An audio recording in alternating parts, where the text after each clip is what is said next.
제가 한 3주 전에 청년들이 광염 리더십 아카데미 12주 과정을 이제 수료한 청년들 중에 시간이 가능한 청년들과 함께 유럽으로 필드 스터디를 다녀왔습니다. 이 자리를 빌어서 우리 청년들에게 그렇게 넓은 세상을 매해 선정된 그리고 수료한 사람들에게 세상을 보게 해주시고, 그리고 또 그 보고 마음에 담아서 이렇게 살아야겠구나, 이런 소망을 가져야겠구나 하고 돌아올 수 있도록 그렇게 지원해 주시고 격려해 주시고 할 수 있도록 도와주셔서 감사합니다. 이 자리를 빌어서 먼저 감사를 드리고 싶습니다. 그렇게 해서 올해도 10박 11일을 다녀왔습니다. 이제 일정의 후반부로 들어가서 조금 몸들이 지쳐서 있는 가운데, 그래도 돌아오기 전날 아침에 조금 시간적 여유가 있어서 좀 늦게 자고, 다른 때보다 조금 더 자고, 그래봐야 뭐 7시 조금 넘거나 8시 이렇게 되면은 다 일어나서도 준비들을 하고 하지만 그전처럼 스케줄 때문에 너무 일찍 일어나는 일 없도록 그렇게 하자고 그래서 얘기를 하고 너무 좋았습니다. 그 전까지 계속 밤 11시까지 스케줄들을 소화하느냐고 많이 지쳐 있었거든요. 그리고 아주 편안한 마음으로 잠자리에 들었습니다. 근데 아침에 이른 시간에 전화가 울리는 거예요. 그래서 혹시 무슨 일이 있는지 깜짝 놀라서 전화를 받았더니 모닝콜입니다. 오늘 얼마나 푹 자고 좀 회복을 하려고 그랬는데, 그래서 전화를 놓고 또 잠이 들었습니다. 근데 잠시 후에 또 전화가 온 거예요. 또 모닝콜인가 보다 하고 또 받았더니 이번에는 이야기를 합니다. 평소에 이태리 여자분들이 터프하다는 얘기는 들었지만 전화기에 들려오는 그 여자분은 너무 터프했습니다. 막 얘기를 하는데, 그 얘기인 즉슨 당신이 인솔에서 온 팀이 오늘 7시 반이면 식사를 하게 돼 있는데 아무도 안 내려왔다고. 그래서 우리 오늘 늦잠 자기로 했는데 왜 누가 7시 반에 밥을 먹는다고 그랬냐고 그랬더니 뭐 그렇게 얘기했다는 거예요. 그래서 뒤에 저를 존대하느냐고 써라는 단어를 붙이면서 선생님 이렇게 하지만 어투나 말투는 전혀 그게 아니고 저를 야단치는 분위기였습니다. 그래서 하여튼 다 이야기를 하고 내가 내려갈 테니까 조금만 기다려라, 그리고 이제 옷을 주섬주섬 입고 내려갔습니다. 내려가서 누가 나한테 전화했니? 그랬더니 어떤 사람이 자기가 전화했다고 그러면서 또 막 이야기를 합니다.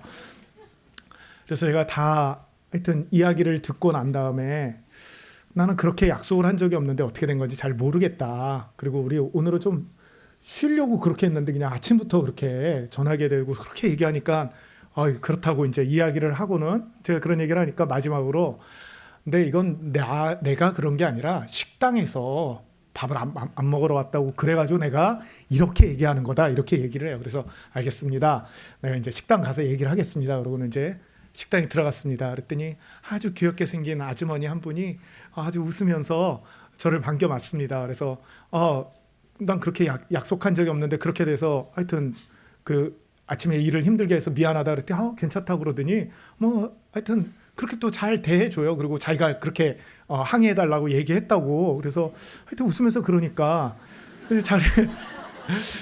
이제 식당 자리에 앉아서 이렇게 쳐다보고 있는데 과정은 어떻게 됐든 난 그렇게 얘기한 적이 없으니까 과정은 어떻게 됐든 우리 때문에 좀 아침에 불편하고 힘들었던 모양이구나, 이런 생각이 드니까 이제 팁을 주고 싶은 마음이 생겼습니다. 그래서 제가 아침에 돈을 안 가지고 내려와서 우리 청년에게 물으니까 5유로가 있다고 그래서 5유로는 한 6,000원 조금 더 됩니다. 그래서 우리 때문에 이렇게 불편함을 겪었다니까 이거 팁인데 기분 좋게 하시라고 그랬더니 어쩜 그렇게 순식간에 얼굴이 해같이 빛나는지 모르겠습니다. 아주 더 밝아집니다. 밝아지고는 그러고는 고맙다고 하더니 저희가 식사를 하고 있는 도중에 저한테 전화하고 막 이래서 막 그렇게 했던 분을 데리고 오더니 그분이 미안하다고, 그리고 내일은 몇 시에 식사를 하시겠냐고, 거기서 조금 전까지만 해도 그럼 우리 내일 어떻게 할까요? 그랬더니 아직 결정할 수 없다고 막 저한테 그랬거든요. 그러더니 내일은 식사를 몇 시에 하겠냐고 그러시냐고 그러고는 다 적고 이해해달라고 이러고 갔습니다. 그래서 6,000원에 이렇게만 할 수 있다면 참 좋겠다, 이런 마음에 소망이 들었습니다. 그 다음날 아침에 다시 일어나서 식사 하기 위해 식당으로 내려갔습니다. 어제 그 전날 있었던 그 아주머니가 또 저를 보더니 반겨 맞으면서 앞으로 옵니다. 그러더니 얼굴을 이렇게 내밉니다. 이게 과연 뭘까? 나를 안겠다는 걸까? 그 순간에 얼굴을 이렇게 냅더니 제 볼에다 볼을 대고 볼키스를 하는 겁니다. 그래도 마침 유럽에서 친밀한 사람들끼리 볼키스를 한다는 걸 알고 있던 차에 이런 게 볼키스구나. 그래서 제가 오른쪽 뺨을 갖다 대고 왼쪽 뺨을 갖다 대고 허공에 대고 2번 볼키스를 했습니다. 그래가지고 제 생각에 6,000원 팁 주고 별걸 다 해보는구나 이런 생각을 하게 되었지요. 얼마나 친밀하게 대하든지. 그러더니 저에게 언제 또 오냐고 물어요. 그래서 나는 전문적인 여행 인도자가 아니어서 우리 교회 청년들 데리고 온 거라 언제 올지 또 모르겠다 그랬더니 내년에도 오고 내후년에도 오고 계속 오라는 겁니다. 그래서 하여튼 기회가 되면 또 만나자고 그렇게 하고 왔습니다. 참 제게는 참 의미가 있는 시간이었어요. 왜 의미가 있었냐면 사랑하는 성도님이 만약에 그런 상황이라면 성도님들은 제 입장과 거기서 일하시는 종업원들 그 두 분의 입장을 각각 생각해 보면 어떻게 상대방이 해주면 좋겠다 하는 마음이 드세요.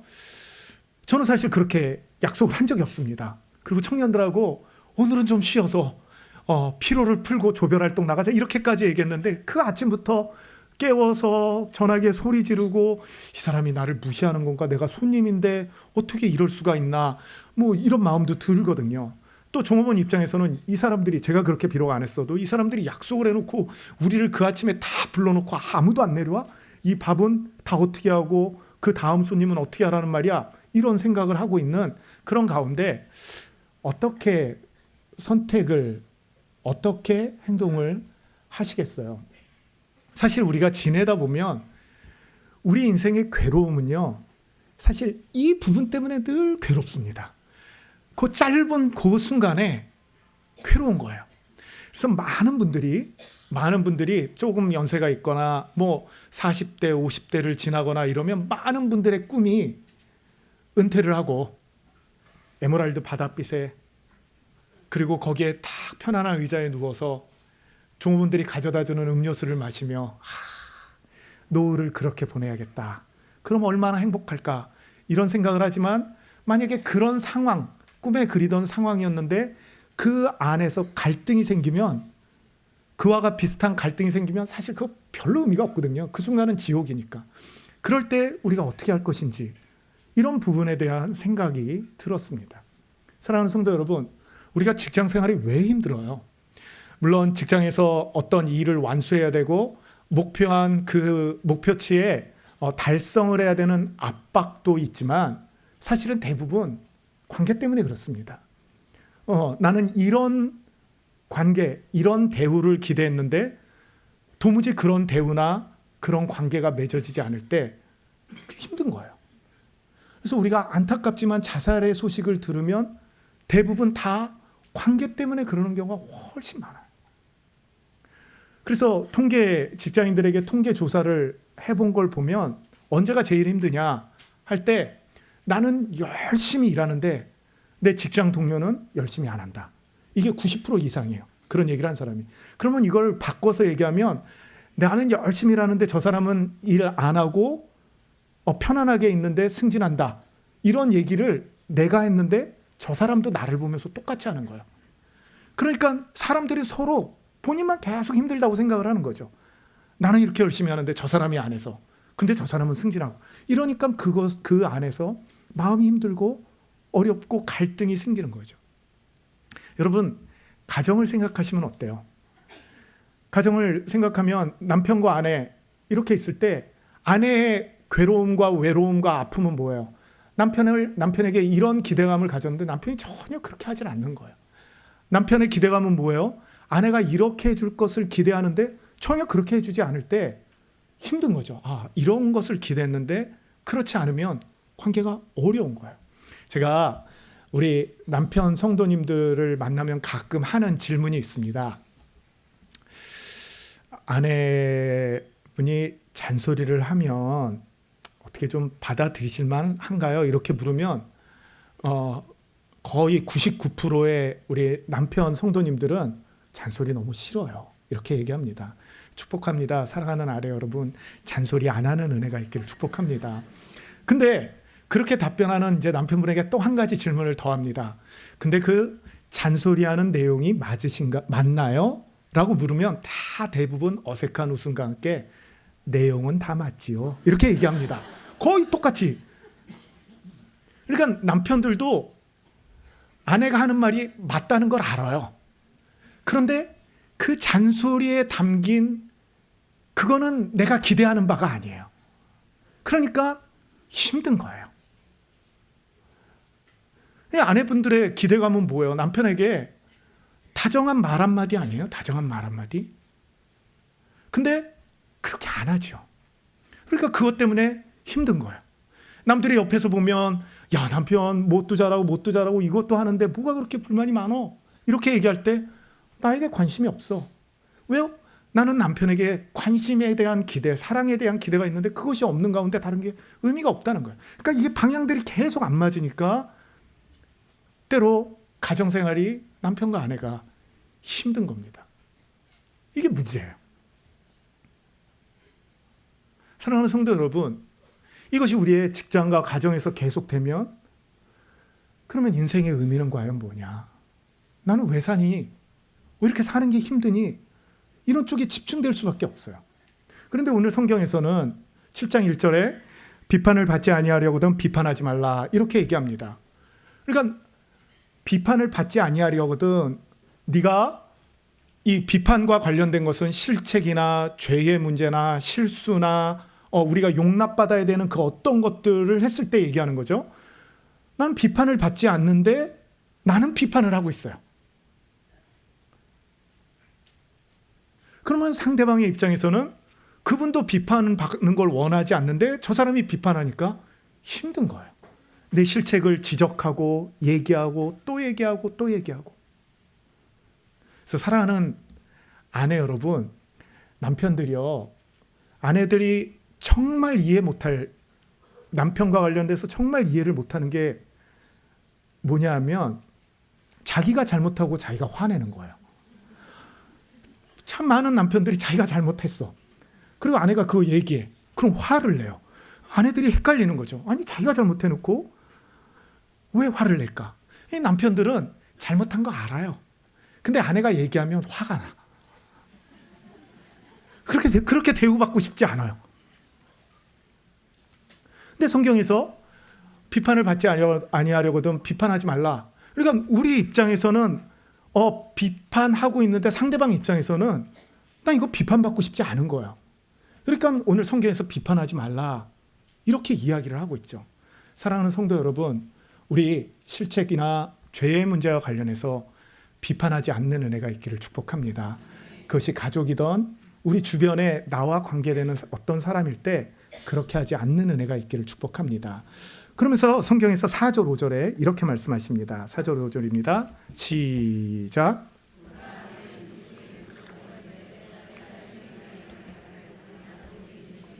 티를 빼게 하라 하겠느냐?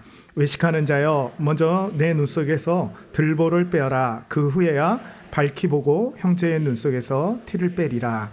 4절 5절에서는 내 눈에 있는 커다란 들보와 상대편에 있는 작은 티를 얘기합니다. 여기서 이 들보와 티를 얘기하는 것은 쉽게 얘기하면 이런 거예요. 내 것은 내 실책과 내 실수와 그리고 내 죄는 대충 보고 남의 거는 엄밀하게 보고 크게 보고 정확하게 보고 누구나 인정할 수 있도록 말할 수 있게 관찰하고 연구하고 볼 수 있는 능력이 우리에게 있다는 거예요.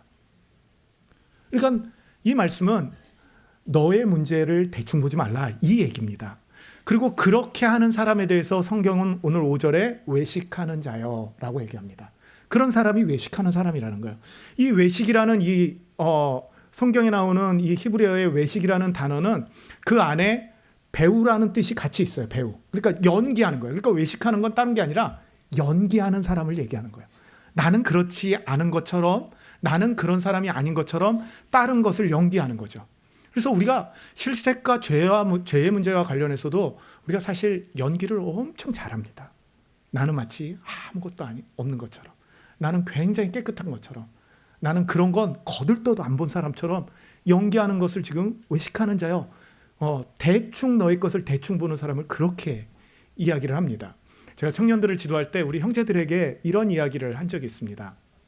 사랑하는 형제 여러분, 이렇게 토요일 날 시간을 내서 예배 나오는 거 정말 훌륭한 겁니다. 근데 저는 알고 있습니다. 여러분들이 가끔 술에 취한다는 것도 알고 있습니다. 그러니까 우리가 청년들이 예배를 나오고 토요일 날 예배가 나오고 주일 날 예배를 나오고 하나님께 그렇게 간절히 하고 있으면서도 때로는 그 안에서 자신의 그런 욕구와 이런 것들을 이기지 못해 술을 먹고 취하는 경우 있을 수 있어요. 그런데 문제는 그것을 감추는 겁니다. 없는 사람처럼, 난 전혀 그렇지 않은 사람처럼 그렇게 감추면 자기 것을 대강 보면 남의 것이 커 보이면서 그 사람의 것을 지적한다는 거예요. 그래서 우리 자매들이 결혼한 다음에 당황하는 게 뭐냐면, 나는 정말 저 남자의 신앙만 보고 결혼했는데 결혼하고 보면 아닌 거예요. 그러니까 마음이 힘들 때가 있죠. 오히려 의식하지 않는 사람은, 그래서 이렇게 부탁을 했습니다. 여러분, 그게 여러분들이 하나님을 알고 이럴 때 성령에 취하지 않고 술에 취했을 때 그 다음날 아침에 깨어나 그 하나님 앞에 미안함과 내가 이렇게 신앙으로 살고 싶었는데 이런 실수를 했구나, 이런 좌절감이 엄청 큽니다.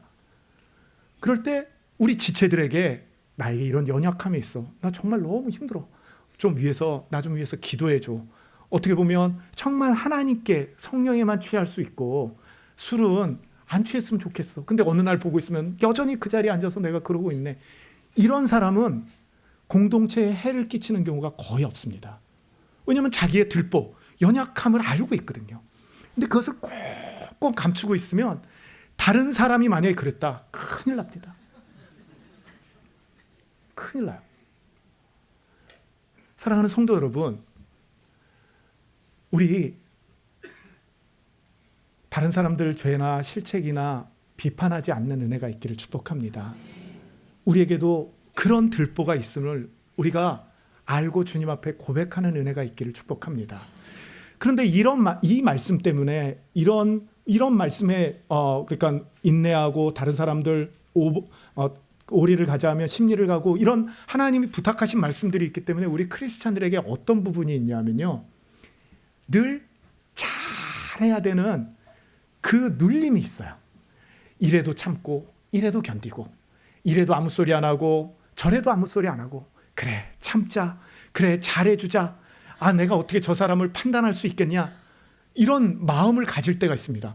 그래서 어떻게 보면 누가 이렇게 어떤 얘기를 했을 때 그것에 대해서 아니라고 하거나 그것을 아니라는 걸 강력히 주장하거나 그 의견에 반대하면 마음이 너무 힘들고 불편해요.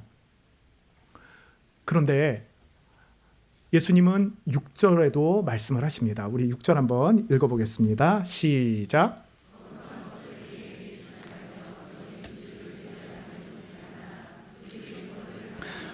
돌이켜 너희를 찢어 상하게 할까 염려하라. 아멘. 예수님은 그렇게 1절에서 5절에 비판하지 말라, 너희의 죄나 실책을 더 대충 보지 말고 너희 걸 제대로 봐라, 다른 사람에게 그걸 돌리지 말고, 이 말씀을 하시고 6절에 곧바로 뭐라고 그러시냐면, 거룩한 것을 개에게 주지 말고 진주를 돼지에게 주지 마라. 이 얘기는 뭐냐면 판단을 해야 된다는 거예요. 생각을 해야 된다는 거예요. 이게 과연 줘야 되는 거냐, 하라야 되는 거냐, 말해야 되는 거냐를 판단을 하고 제대로 줘야 되는 거예요. 개에게 거룩한 건 아무리 줘봐야 소용없다는 겁니다. 돼지에게 그 비싼 진주 아무리 걸어줘도 가치를 알지 못한다는 거예요. 우리가 성경을 읽을 때 늘 염두에 둬야 되는 게, 성경의 한 절 한 절 말씀도 소중하고 그 말씀이 갖는 의미, 그것을 받고 깨닫는 것도 중요하지만, 성경을 읽을 때 늘 염두에 둬야 되는 건 문맥입니다. 이 사실 문맥만 염두에 두고 성경을 읽으면요, 성경을 이해하기가 훨씬 쉽습니다. 그런데 그 하나하나만을 생각을 하면 이게 연결이 안 될 때가 있어요. 물론 오늘 7장 6절의 이 말씀은 보편적으로 이 거룩한 것, 진주, 이것은 복음, 하나님의 말씀과 관련이 된다, 이렇게 얘기를 합니다. 그래서 그 거룩한 것, 그 좋은 것을 줘도 깨닫지 못하는 사람들이 오히려 너희를 해치게 할 수 있다는 걸 염두에 둬라. 예, 맞습니다. 그러나 오늘 문맥상으로 보면 하나님은 그 앞에 비판하지 말라, 정죄하지 말라, 남들에 대해서 그렇게 판단하지 마라, 이렇게 말씀하실 뿐만 아니라 더불어 그 사람들 잘 판단하고 잘 결정하는 은혜가 있어야 된다는 거예요.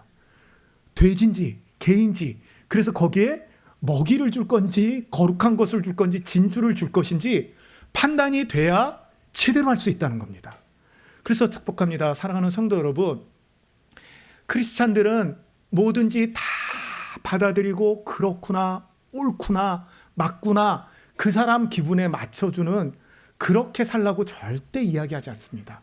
그 사람이 어떤 사람인지, 내가 지금 무엇을 해야 될지, 어떻게 얘기해야 될지, 어떻게 접근해야 될지에 대해서 분명히 판단하라고 얘기합니다.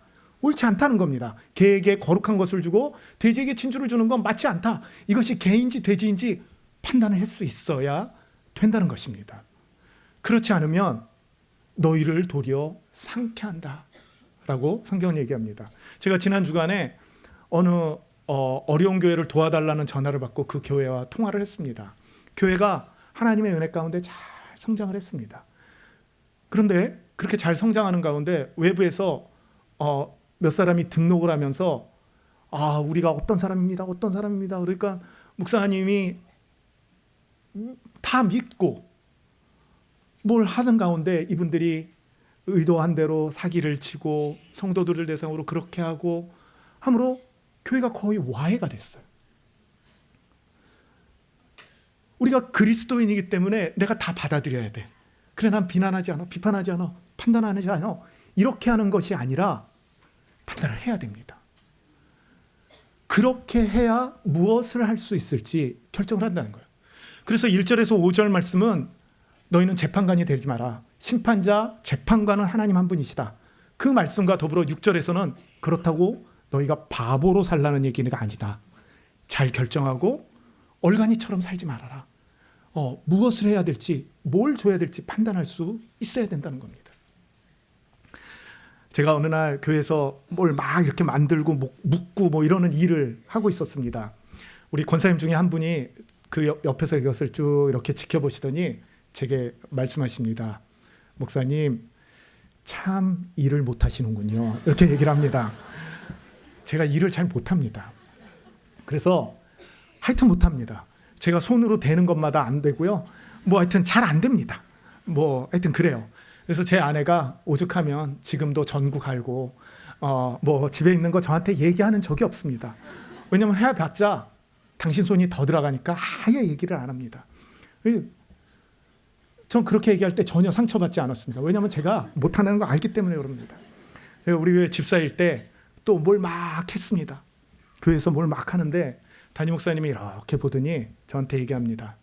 이석진 집사, 앞으로 손으로 하는 거 하지 마. 그리고 제가 얘기합니다. 말만 해, 말만. 말하면 우리가 할 테니까 말만 해. 그래서 제가 그 이후로 계속 말만 하고 있습니다. 근데 어떻게 보면 앞으로 손으로 하는 거 하지 마, 참 못하시네요, 이렇게 얘기하면 우리가 비난받았다고, 비판받았다고, 정죄당했다고 이렇게 생각할 수 있는데, 그게 개인지 돼지인지 잘하는지 못하는지 그 정확한 판단이 돼야 그 다음에 말만 해 라는, 이석진이 어떻게 하면 잘할 수 있을까, 도와줄 수 있을까 하는 걸 생각하니까 말만 해라는 결론이 나올 수 있는 거예요. 그래서 제가 김국고 담임 목사님하고 가도요, 저 말만 합니다. 뭐 안 합니다. 하면 안 되니까. 그리고 오히려 담임 목사님에게, 목사님 저기 저 쌀 이쪽으로 옮겨 놓으세요, 뭐 어떻게 하세요, 이렇게 얘기합니다. 그러면 알았어, 가서 쌀 들고 오고. 그래서 사진 보면 제가 쌀을 들거나 뭐 하는 사이 하나도 없습니다. 늘 담임 목사님이나 같은 팀원들이 들고 다니지 하나도 없어요. 이건 뭐냐면 판단이 돼야 무엇을 줄지 결정을 할 수 있는 거예요. 그런데 우리에게 이게 어렵지요. 그래서 하나님이 말씀하십니다. 7절, 8절 한번 읽어보겠습니다. 7절, 8절입니다. 시작.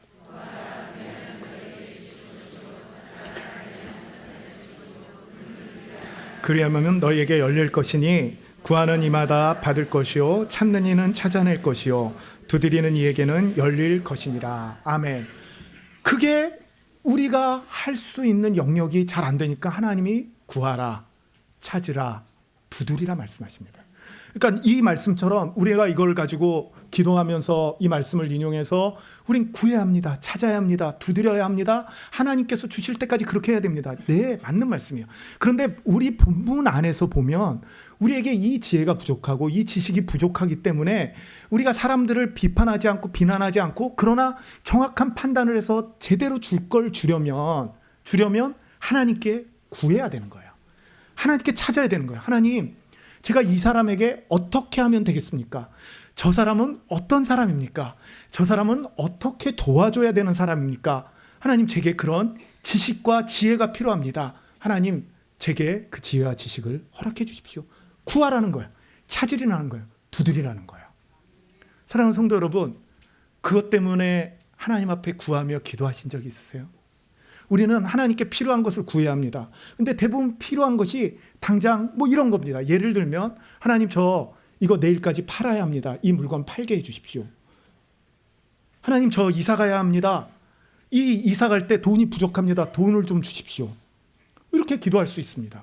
근데 우리가 늘 그렇게만 기도하는데 오늘 성경에 보면 오히려 어떻게 그 사람과 대하면서 어떻게 관계를 맺으면서 살 것인지에 대해 기도하라고 말씀하는 거예요. 제가 아는 청년이 한 명 있습니다. 이 청년이 우리나라에서 소위 얘기하는 좋은 대학을 들어갔습니다.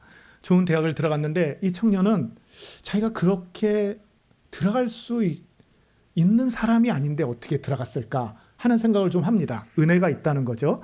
은혜로 들어갔다는 생각을 합니다. 그래서 그런 이제 의문점이 있는데 학교를 다니다가 한 2년 정도 다닌 다음에 그때 면접을 했던 교수님께 물어봤답니다.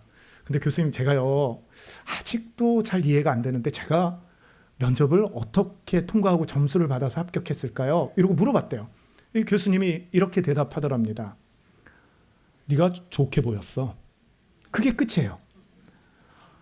듣고 보면 면접을 하는데 면접관이 좋게 보이면 되는 거 아니에요?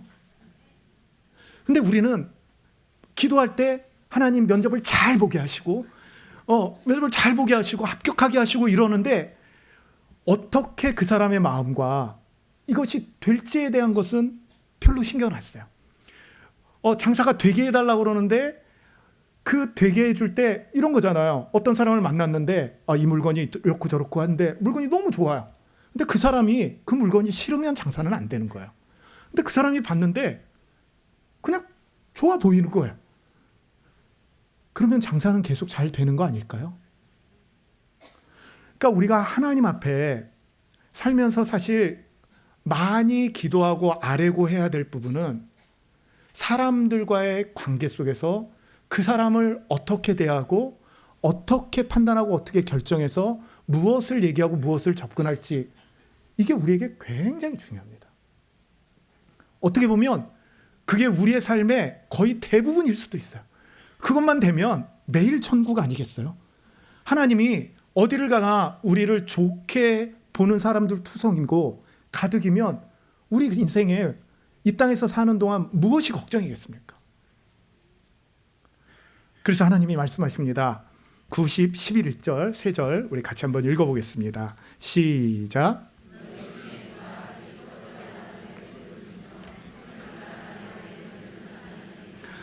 너희가 악한 자라도 좋은 것으로 자식에게 줄 줄 알거든 하물며 하늘에 계신 너희 아버지께서 구하는 자에게 좋은 것으로 주시지 않겠느냐. 아멘.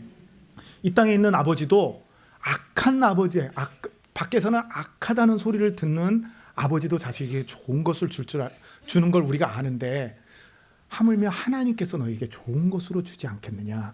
그러니까 뭐냐면 구하면 이 관계를 어떻게 풀어나가고 뭘 어떻게 대하고 할지에 대해 하나님께 구하고 찾고 두드리면 좋은 것으로 주시겠다는 거예요.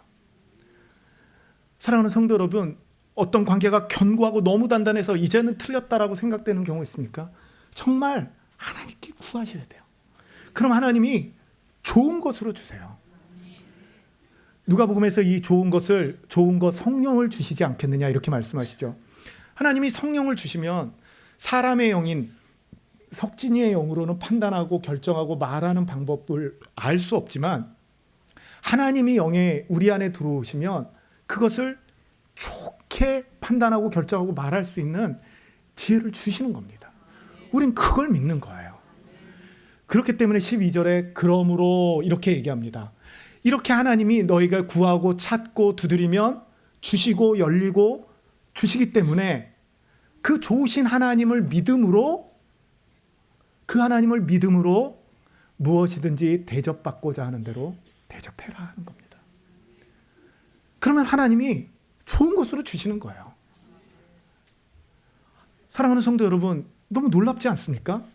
가끔 글이나 신문이나 이런 사설에서 황금률을 얘기하며 성경에 나온 황금률에 예수는 이렇게 이야기했다. 무엇이든지 대접받고자 하는 대로 너희도 남을 대접하라. 우리는 이것을 따라 황금률을 따라 대접해야 된다. 그런데요, 이거는 믿음이 없으면 그렇게 못해요. 왜 남을 좋게 대접해야 돼요? 왜 사람들만 그 사람만 좋으라고요? 근데 성경의 말씀은 하나님이 그 지혜와 지식을 주시고 좋은 것으로 줄 거를 믿기 때문에 다른 사람들에게 그렇게 대접하라는 거예요. 그 얘기는 뭐예요? 그러면 하나님이 그렇게 대접하시겠다는 거예요. 그래서 12절 끝에 보면 이것이 율법이요 선지자니라 이렇게 돼 있어요. 이건 무슨 말이냐면 이것이 율법과 선지자의 핵심이라는 거예요. 율법의 핵심이고 선지자의 핵심이다. 사랑하는 성도 여러분, 하나님의 말씀 그리고 선지자들이 얘기한 그 성경의 핵심은 뭐냐면 인간이 죄를 지었고 그 인간이 지은 죄로 인해 어떻게 할 수 없는 정말 비참한 상태에 빠졌는데 하나님이 그것을 불쌍히 여기셔서 구세주인 예수님을 우리에게 보내주셨고 그것으로 구원받고 그 구원받은 모든 자들이 하나님과 함께 영원히 살 것이라는 것이 이게 성경의 핵심입니다. 근데 이 핵심을 12절에서요. 이것이 율법과 선지자의 핵심이라고 남을 대접하는 것이 그렇게 얘기하세요. 그러니까 이게 같은 얘기라는 거예요. 사랑하는 성도 여러분 생각해 보십시오. 예수님은 심판자십니다. 그렇죠? 예수님은 하나님이시기 때문에 심판자십니다. 그 심판자가 이 땅에 오셔서 그들을 심판하러 온 것이 아니라 내가 도리어 그들을 섬기려 하고 그러니까 종으로 왔다는 거예요. 심판자였는데 종으로 온 거예요. 왜 종으로 왔어요? 인간의 가장 큰 고민, 가장 큰 문제, 그리고 가장 원하는 것, 영원한 생명, 영원한 천국, 그것을 이룰 수 없는 그 사람들에게 그것을 이루기 위해서 심판자, 재판관, 판단자이신 예수님이 종으로 오신 거예요. 예수님이 우리를 그렇게 대접하시는 거죠. 그렇게 대접하신 거예요. 그러니까 이것이 율법 중에 율법이고 선지자의 핵심이라고 말씀하시는 거예요. 예수님이 그렇게 하셨듯이 너희도 사람들에게 그렇게 해라. 그러면 좋으신 하나님께서 그 자녀들에게 좋은 것으로 주시지 않겠느냐. 사랑하는 성도 여러분, 우리 이 하나님 의지하는 은혜가 있기를 축복합니다. 그래서 우리 마음 같아서는 그렇게 하고 싶지 않지만 하나님께서 이 좋은 것으로 주시겠다 말씀하시며 그러므로 무엇이든지 대접받고자 하는 대로 남을 대접하라. 이게 비밀이구나. 하나님이 계심으로 하나님이 좋은 것을 주시는 분이므로 내가 그렇게 하면 하나님이 하시는구나 하는 이 믿음을 가지고 우리 이 땅에 사람들 섬기며 대접하러 나가는 저와 여러분 되기를 주님의 이름으로 축복합니다.